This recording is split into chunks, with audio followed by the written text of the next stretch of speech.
Now, protests against COVID mandates entered its third day in the city of Wellington, the capital of New Zealand. Police on Thursday arrested over 50 people, began forcefully removing hundreds of protesters who were camped outside the parliament for the last 3 days.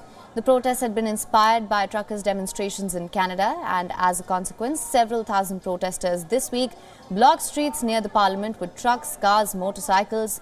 Prime Minister Jacinda Ardern, while acknowledging that everyone had the right to protest, told protesters to move on, saying that the protests were not a reflection of the country's majority.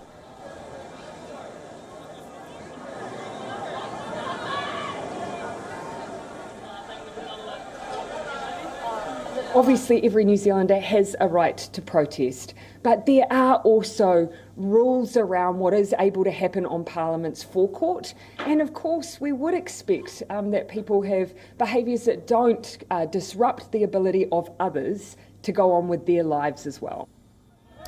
A country of 5 million people, New Zealand has reported just over 18,000 confirmed cases and 53 deaths since the pandemic began.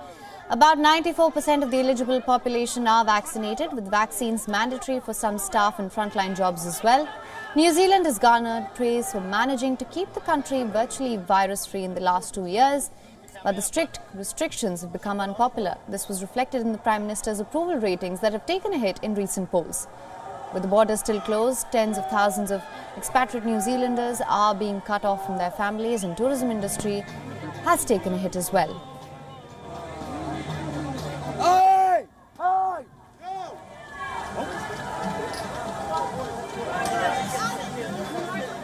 WION is now available in your country. Download the app now. Get all the news on the move.